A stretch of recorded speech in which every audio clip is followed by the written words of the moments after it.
Hey everybody, it's Wiz and TMD here. We're gonna go over the WM Phoenix Open Waste Management for 2026. We went over the Farmers Open last weekend. We ended up doing pretty well, all things considered, with how poor we started.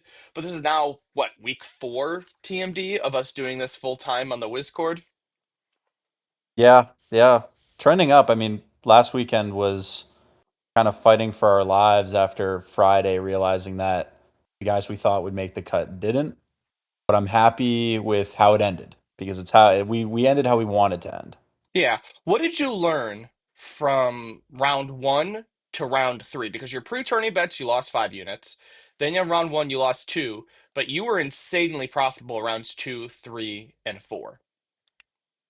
Yeah, I think the biggest thing was the course wasn't playing how I thought it would. Obviously, you can see the beginning I had an idea and I really didn't think there'd be this much offense. I didn't think there would be, as much scoring as there was. And once you kind of realize that there's no way around that and that people are actually going to stay consistent, I think the betting got a lot more simple for the both of us. Like keeping it simple to the guys that were hot, they stayed hot. Nothing changed.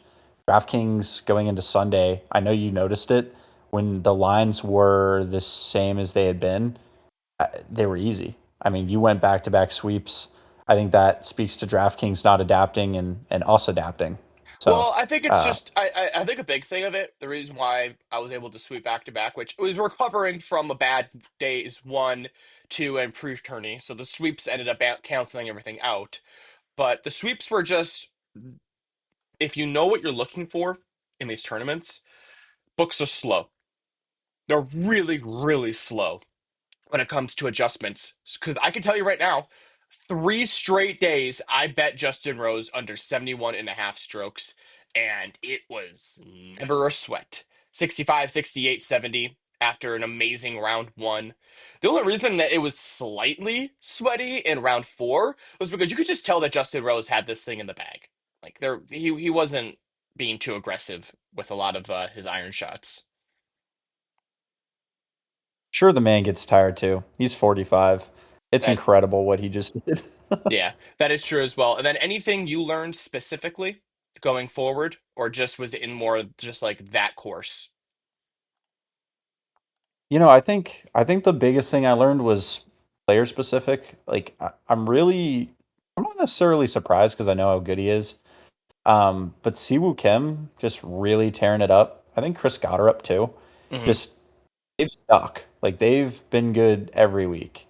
Obviously every tournament has their like surprise players that you're not necessarily expecting. But I think I'm learning more of who to really watch for and who can be that JJ Spawn this year.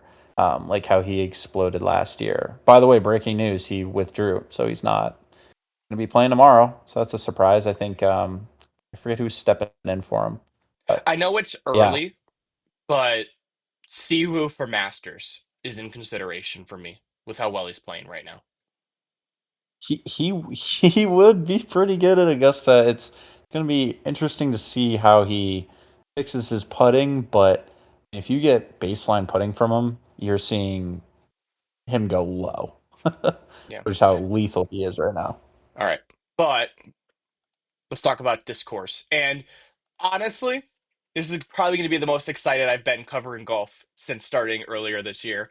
We are at TPC Scottsdale in Phoenix, Arizona for the Phoenix Open or the Waste Management Open, whatever you want to call it. What's the nickname for it, TMD?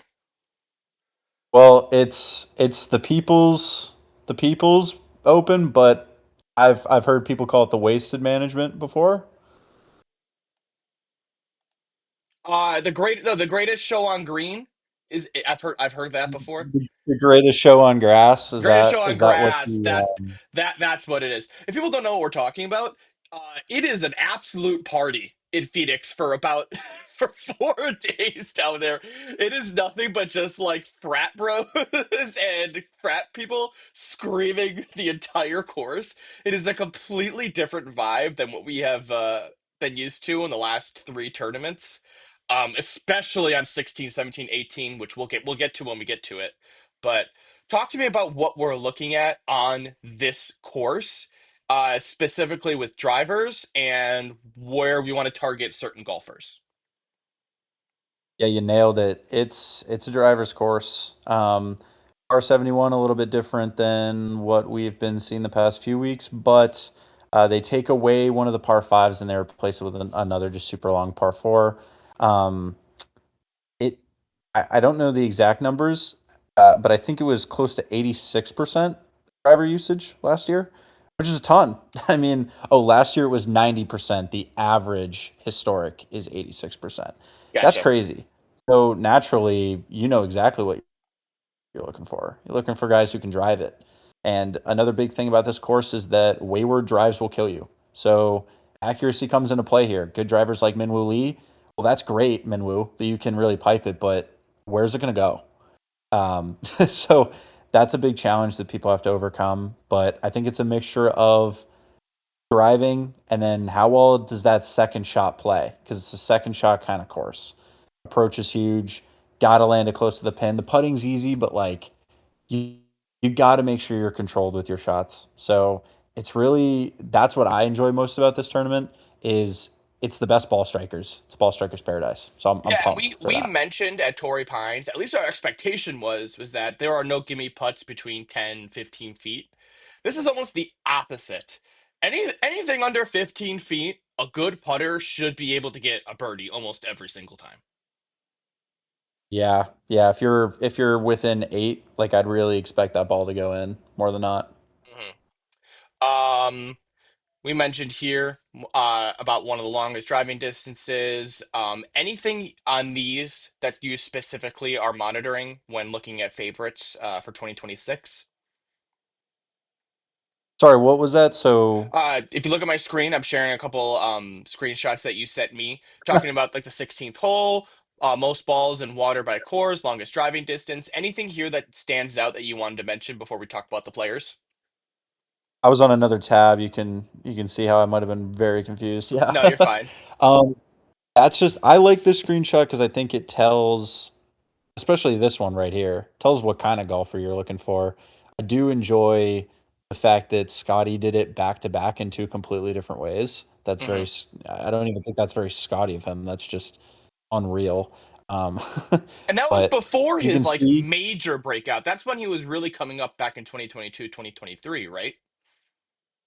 Yeah, it's where he got his first win, won in a playoff, and never looked back. I mean, won again, and then I think the Masters. 2022 was just a great year for him, and then he propelled into number one, and he never really gave it away. Well, I think that's a great opportunity to get into the players we're kind of looking for. Now, I'm not, this is not a bold take. Scotty Scheffler should do well this weekend. I know it's shocking, but why should Scotty have such an effective outing? He is literally the perfect person for this course. It's so funny. And you see his market being at whatever it is, like 2 to 1, like plus 225 or something like that. Um, it's it's not dramatic. He drives the ball well. He drives the ball far. He drives the ball accurate. Um, his approach shots, he's the best ball striker in the world. He has been for years. And his putting has improved from where it was in previous years, which you take the number one player in the world and then take his weakness and then make it not a weakness. That's where Scotty is right now. Him winning at the Amex, I know it's an easy tournament. It was one of the most impressive things I've ever seen because when you have an easy tournament like that, there's a lot of chances for other guys to go low. And he just said, like, F that, I'm going the lowest. And so him being at 225, like 300 on some of these books, honestly, it should be lower. Like, he's unreal right now. Um, and we'll get into all that soon. I did want to mention really quickly, when we're on Scotty. Yeah, his normal wins plus 220, there isn't value, but it probably should be better. I agree with you. If you think that Scotty is by far the perfect match for this course, what's stopping you from a round one leader of plus 1,000 or finishing the top 10 at plus 144? Like for me, that's where I actually see value in Scotty Scheffler lines. Yeah, I've never he's never finished the first round up, so I might not go for that. The only thing But I disagree with you on that is in round one for Scotty Scheffler in the last 12 months, he has 3.94 strokes gained in round one. And then in the rest of his rounds combined, he is nowhere close to that. He's not even above three in any of these. He is a very quick starter. And what time is his tee time again? he Um plays in the morning around like yeah, nine he is an 9:30 infinitely something like that. better morning golfer as well. He's almost saving a stroke in the mornings. And he was really good in decent conditions. Very good in like shortish courses. So I'm actually gonna like at least from the number standpoint. I know you have more experience than I do, but from the number standpoint, it seems like a guy who gets started off pretty early. I'm not saying lead after one round, maybe with like a sprinkle, but top 10 for plus 144. Is that Yeah, I not was of gonna value? say. So I was gonna say top 10 does make sense, and Okay. for him to finish top 20 on DraftKings, I think it's minus 165. That got floated around in some of my channels, but um, yeah, to place top 10, he's done it more than once Mhm. after round one when I was looking at that today. So yeah, I think it totally makes sense. His line is 67.5 on the round. So it's like if he goes lower than that, that's four under. Yeah, you're top 10. It's more of like a plus money way of taking his round score. 'Cause Yeah. there's going to be guys that are five, six, seven, eight under tomorrow. Maybe I don't know how low we'll really go, but yeah, I could see him definitely top 10 with a four under kind of score. Well, that's enough talking about the favorite. I want to mention somebody that's had great success in at this tournament. He's Ricky Fowler isn't in this group this year, correct? Like the field Yeah, he's not in the field or this year, Scotty correct? specific. I believe he is. Oh, is he? Okay. I never saw him, so I apologize. Before we get into people that we like the most, I just want to bring up Ricky Fowler, and I want to ask you what makes Ricky Fowler the type of golfer that performs well at this course? What things are we looking for? Greens and regulation, par fours. What are we targeting for the reasons that Ricky Fowler has had success? I mean, Ricky's done well here because he gets the course, and when he did end up winning, it was largely due to his driver.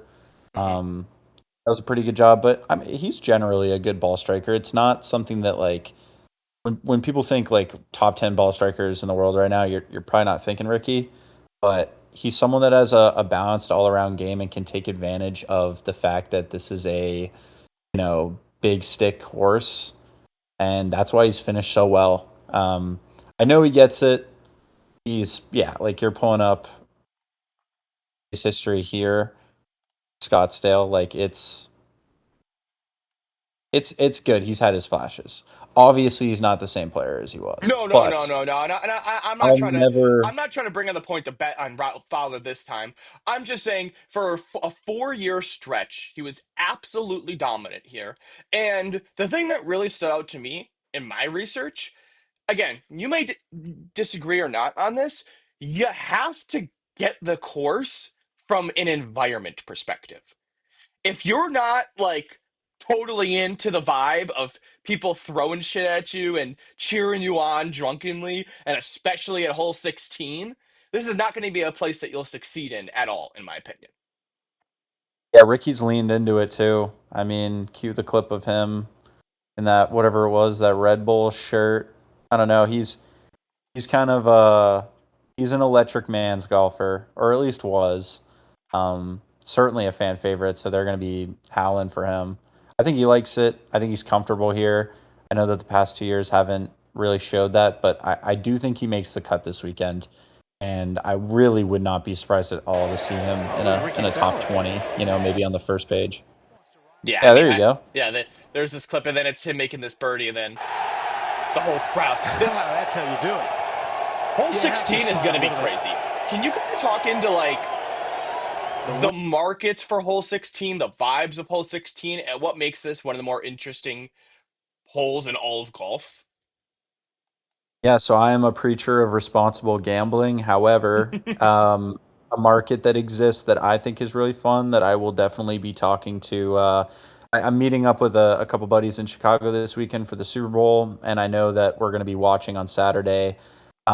Just going to closest to the pin on 16, just picking like 10 guys, maybe putting like zero point 0.2 units, zero point 0.1 unit on each of your guys, and just letting it rip, like having I mean that sounds fun to any gambler. That sounds fun. You pick 5 to 10 guys, put small units on all of them, and just see if one of them lands it closest to the pin. Hard to monitor, but fun when you realize you win. Just moments ago, Sam Yeah, Ryder I'll taking lower it. the volume a little bit, but like it's this shit. 16. You're surrounded by tens of thousands of fans. They start throwing beer cans all over the green. Like every shot at hole 16 is gonna be amazing. So yeah, like the extra markets on hole 16 are great for nearest to the pin. Hole in one is currently plus 280. I know I will be sprinkling the tiniest amount on that, especially in round one at plus 1500, for just the sole reason that obviously the most golfers are golfing round one. So there's the most opportunities at a hole one on day one. So I will be sprinkling a little bit on that just for vibe's sake. But yeah, And argue with I that math. but those are the types of golfers that'll do well. So moving into what we're looking at, let's go just from like a vibe perspective first, and then we'll get into the analytics. What are some golfers that you're interested in for the waste management? Just like do well based on being able to handle that environment. Ooh, vibe wise, not analytical. I'm thinking of maybe like I guess everything I say does have some analytics to it, just because that's how I prep my mind. But I'm excited to see what Nick Taylor does here. Daniel Berger is another guy. I mean, both of those are in my DFS article. But vibes, I'm really pumped for them. Hmm. I think Jordan Spieth, huge That's vibes on Jordan that's the big Spieth. one that I wanted to start off with. Yeah, It was on my list, at least of like short names of people that I'm targeting. But his odds are great. He's done really well in this course.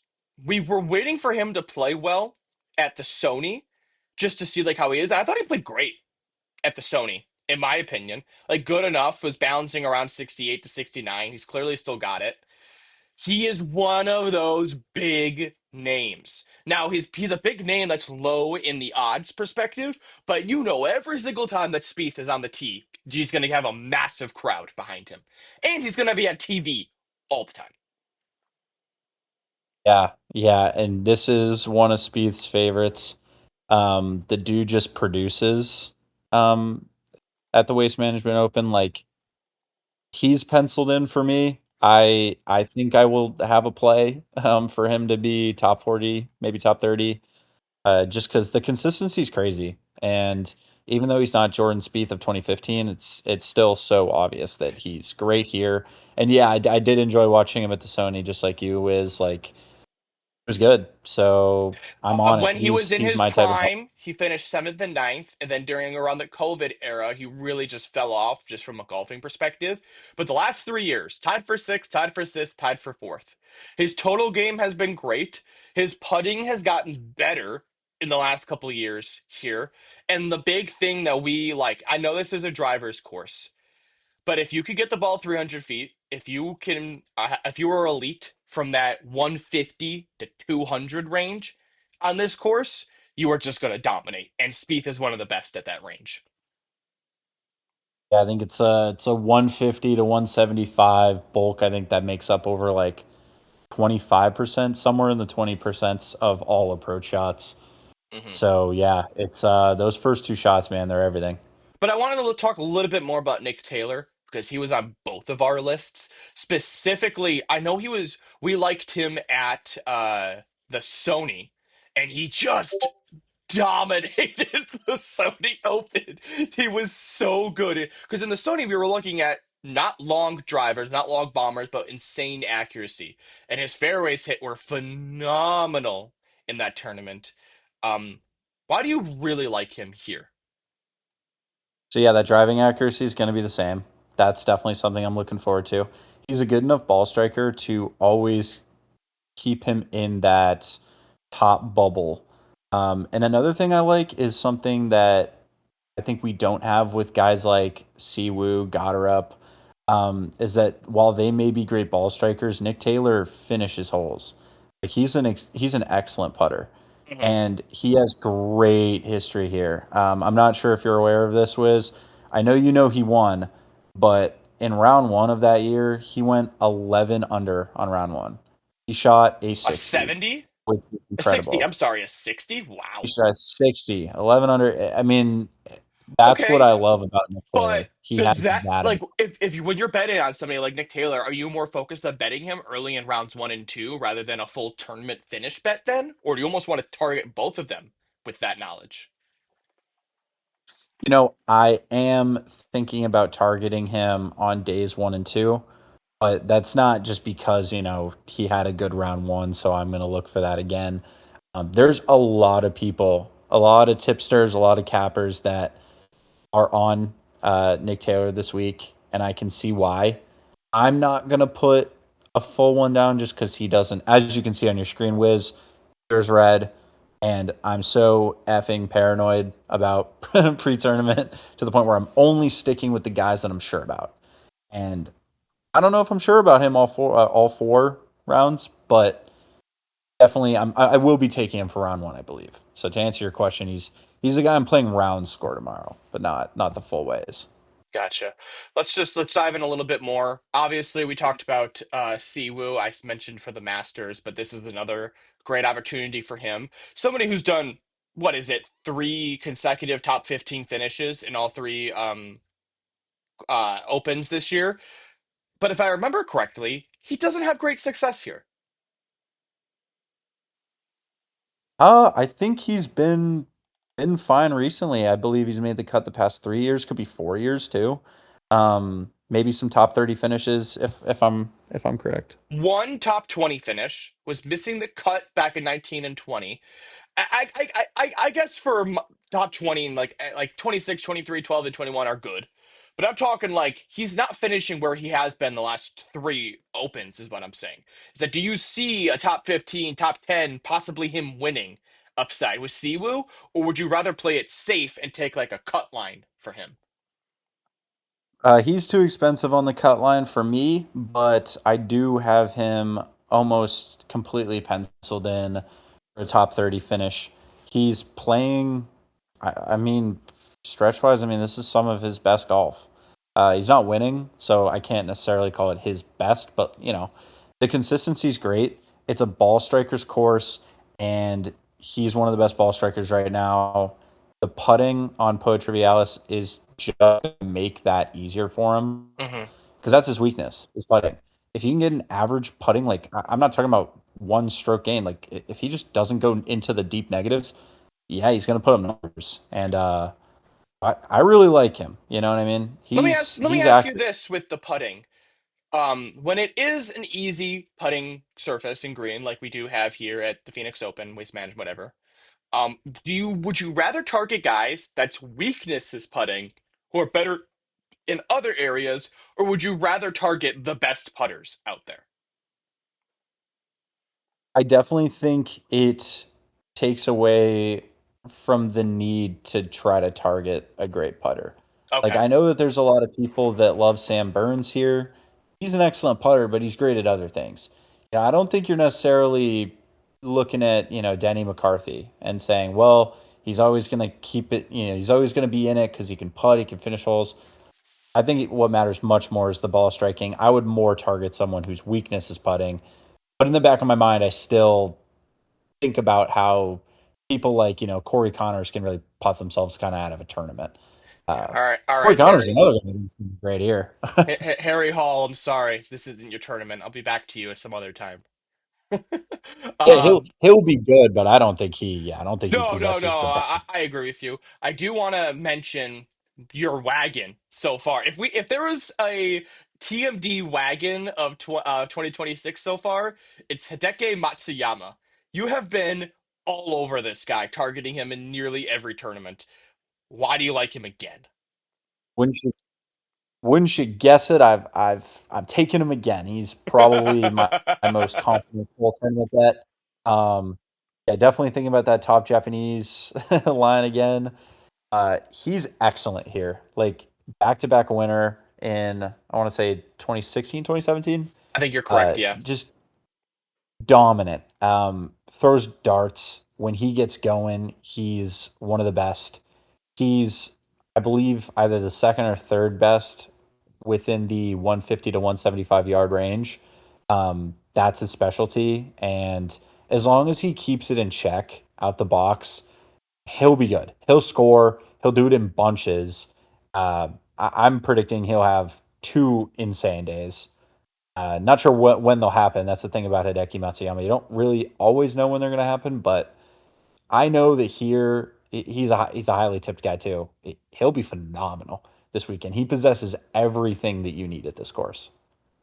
Yeah. Before we get into the Flyers and everything else, there was one name that I felt like we should at least bring him up, even though he did us dirty on our 2 unit cup play.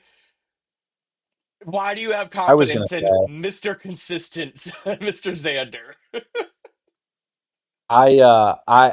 you sent me a list to some of the guys that you were targeting. I couldn't help but notice Xander Schauffele wasn't on the list. He's done so well at this course, and he truly is one of the best golfers in the world. It's so sad that like last week he missed the cut. So we might not be thinking of him just because of that recency bias. But he's still that guy.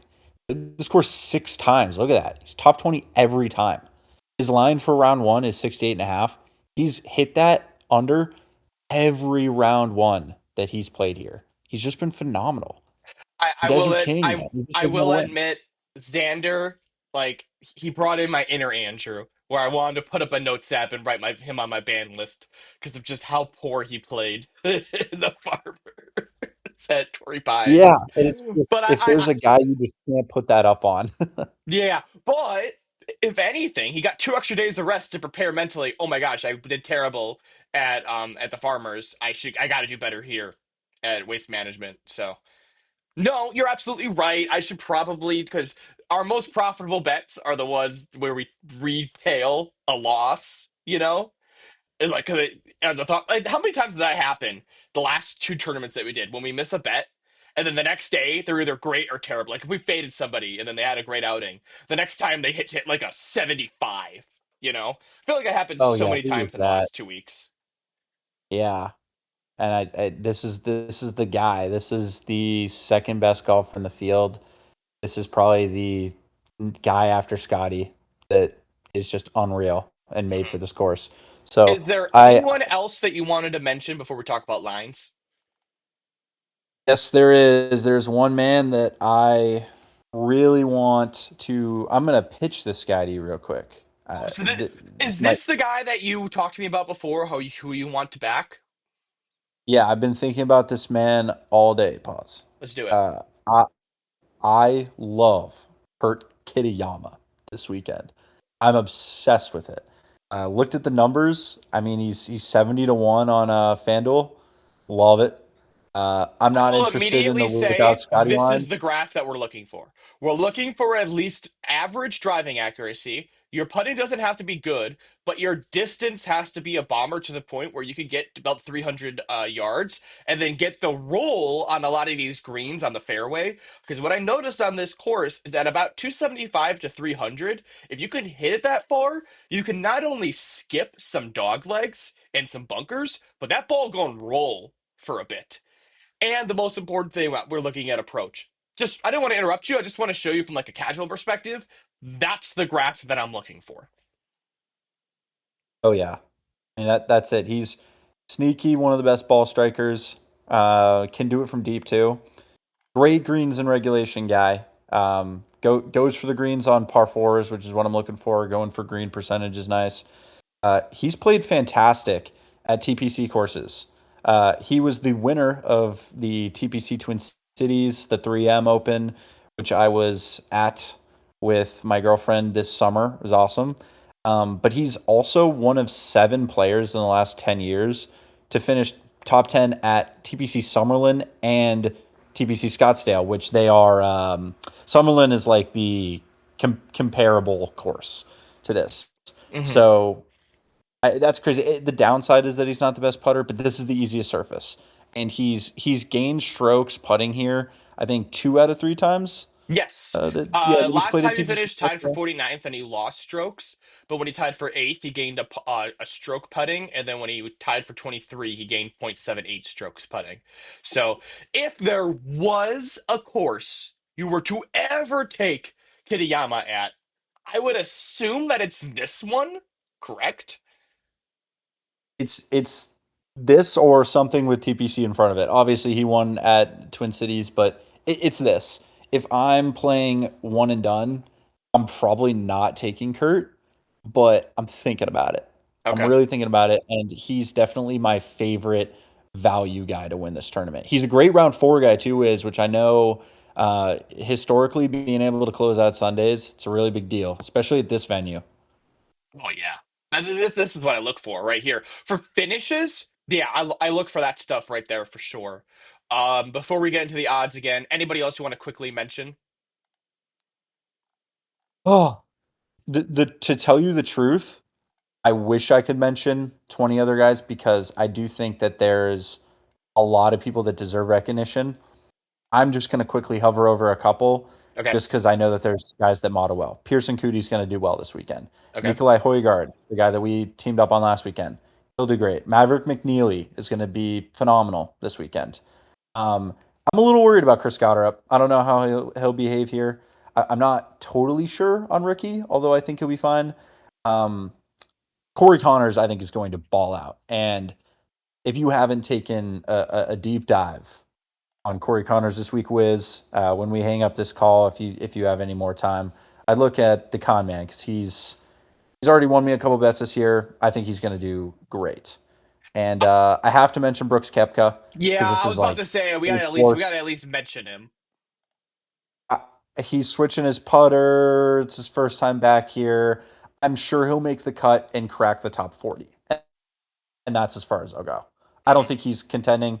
I don't know if he deserves an 8,700 salary on DraftKings, but don't shoot me. I'm not fully in on Brooks, but I love him and I think he'll do fine. The only other person I wanted to mention was Harris English, just because he's a really good ball striker, and I know it's a easy putting, but I feel like his iron to putting is going to be phenomenal in this tournament. It's just whether matter of fact if he can keep up with the driving because he is a little bit weaker there. But I wanted to at least mention him because he made us a ton of money at the Farmers. I know he's for sure a guy that should be on everyone's radar. He's All good. right. All right. Before we close out today, no official bets yet between us. We're going to be talking about that after this call is over. But looking at these odds, obviously Xander, second best odds. Everybody else is pretty much around that 25 to 30. And then we get to the 45s and the 50s. You did a lot of cut bets in the Farmers, and it went, well, about as terrible as it possibly could have. But I liked Just the I worst to ever do it. Oh yeah, that and it's not, that's not even on you. It's just a lot of it was just like a lot of the matches that we had were not great. But from a cut perspective, if you had to pick 5 guys that aren't named Scotty, who are 5 guys that you're like 90%, 95%, they're making the cut. There could be value there. Okay, so there's no way Xander Schauffele and Hideki Matsuyama miss this cut. I think there's virtually no way. Okay, If so I 10 can units, go got it. 10 down units to win five. I can do that. 10 units, hammer it. I also think that I think that Maverick McNeely and Cameron Young are in that conversation too. I wouldn't bet. I mean, I would bet on Maverick McNeely to make the cut for sure. Cam Young too, great profile. Ben Griffin is another name. Siwoo, certainly. If I were to go down in the guys that are, actually within reach, maybe sub minus 200. Uh, I like. Let's see. I got the things pulled up. Let's go I like. minus 300. I think under that's fine because there's so many golfers and there are a lot of amateurs here, so making the cut isn't going to be unreasonable, you know. So we Okay, can I'll say like Pearson Spieth, Cootie minus like for me, like 285. Spieth at 295 isn't bad either. That's actually not terrible value. But who'd you say again? Yeah, Pearson Coody, yeah, same Pearson same Cootie. basically same odds, yeah. I know a lot of people might be a little bit nervous about JT Poston. I love Poston this weekend. Matt McCarty, same deal. Corey Connors. I think stay away from a Minwoo. Maybe stay away from a Garrick Higo, even if he models well. Kitayama is 270 right now. Love it. Oh, I love Kurt Kitayama this week. Yeah, I would say him, but I Like feel like he'd be hypothetically, if you wanted to do Spieth and Kitayama, that is minus 120, dude. That is not bad. yeah, yeah. Uh, Totally. And that's probably the best combination, really. Like if Hmm. I were to try to do one right now, it'd probably be those two. It either that or I go really deep down the line and try to match like Xander or Hideki with an Emiliano or a Brian I Harman. would do that. So like I would do Xander and Siwoo, and then I would actually pick like a third, like a Nick Taylor. So it'd be a Xander, Siwoo, Nick Taylor cut parlay for minus 106. At that point, And I then think I'm getting combining the three Vietnam is worth it. flashback. It is. I'm staying away from it purely because I'm emotional and I, I don't want to ruin my I'm card I'm again. offering people advice when it comes to like I would much rather do that to do like a Xander and going with like Eric Cole for the same price. You know, like I would rather take Nick Taylor and see what to make it over like an Eric Cole or anybody else around this range, like a Dan Brown or something. You know. Right, that's not crazy. That's not crazy at all. Okay, so that's cuts. Moving into the top 40, well, I think just top 30 is fine for now. Obviously, Scotty and Xander are there. I mean, Xander is probably going to be value at minus 140, minus 120. We'll start seeing value from a top 20 perspective. I misworded there. I apologize. But the people that are around this range would be like a Goddard, English, Burns, Spawn dropped out, Colin Problem Morikawa. red eyeball. Kurt Kiniyama, his ladder does start at top 40, by the way. That is when he's like about like his even odds, minus 132 for top 40. So if you were considering laddering Kitayama, the value is definitely there. But is there anybody else from like a top 30 or a top 20 perspective that you would target? So in my my lean list, I do have Xander top 20. I will be probably taking Spieth top 40. Other guys I'd eyeball, big Daniel Berger guy. If you can take him in a top 30, top 20 market, I would suggest it. Top I 20 is think he's plus 200. yeah, like I mean, runner up last year. He knows it. He can play it. You've heard me say definitely a Corey Connors guy. Hmm. So I think big value. Maybe there's some guys down at the bottom who can show you something. Maybe Hao Tong Lee, but yeah, that's it. There's a lot of guys I think are going to do well, and that might be my kryptonite. Okay, before I get to the last one, I quickly want to mention round one for like just a minute or two. There is wins you have reported, correct?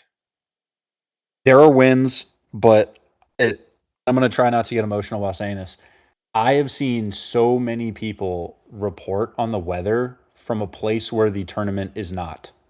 Like where the course is almost 20 miles away from downtown Scottsdale. So Hmm. when you look at there and you see that it is one way, think about how close you are to your nearest city. Is the weather always the same? No. It's because you do not live in that city.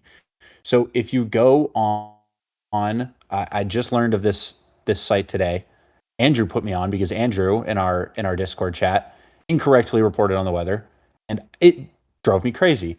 So I think it's Wind Watch. I want to say, I totally forget what it was.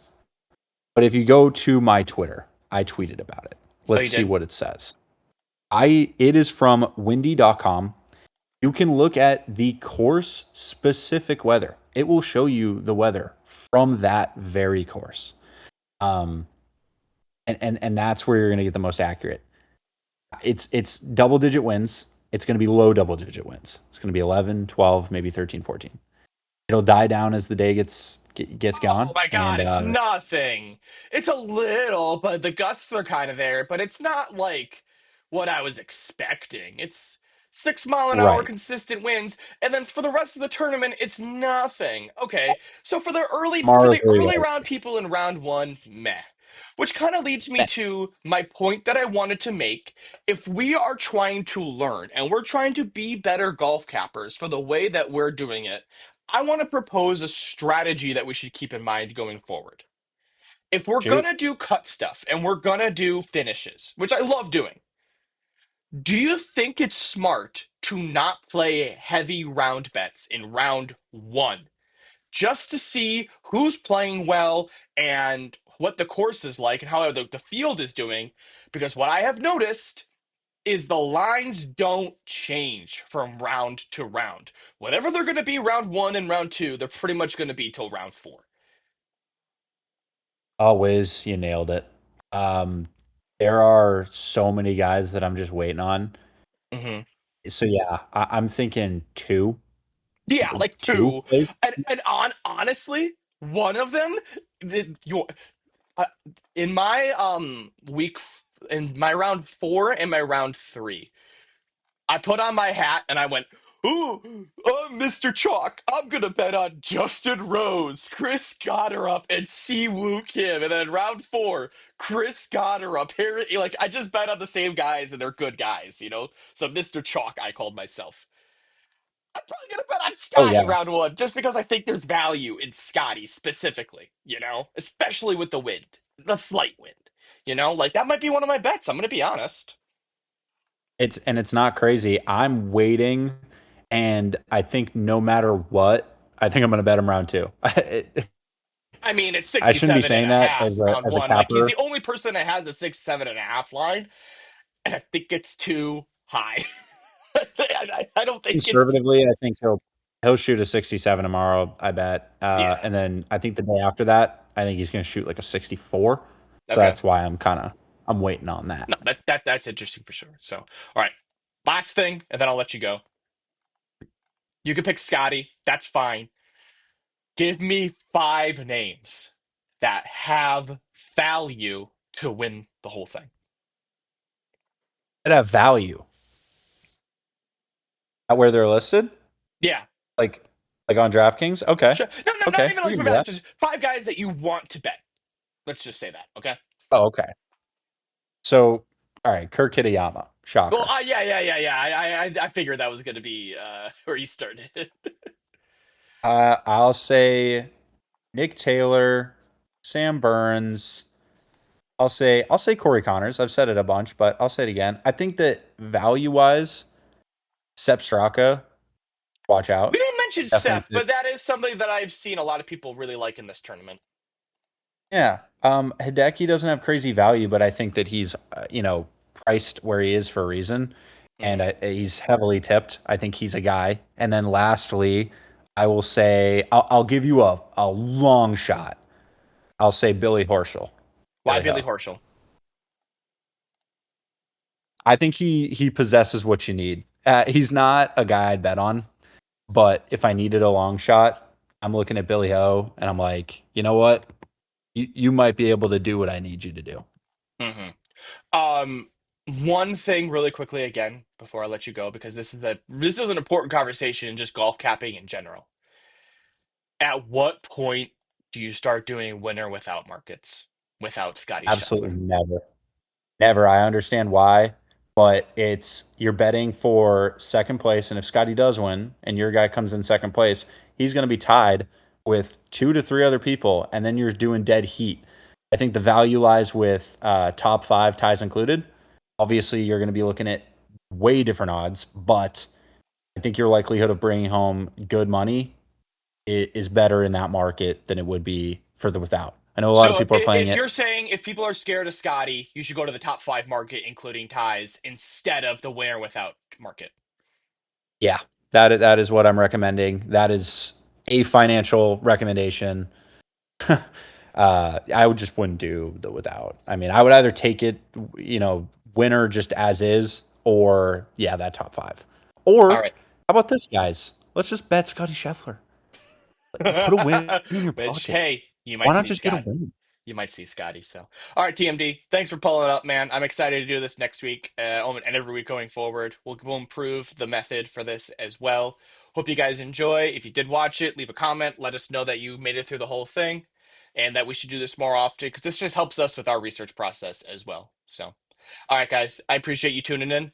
Let's have a great tournament and we'll catch y'all later.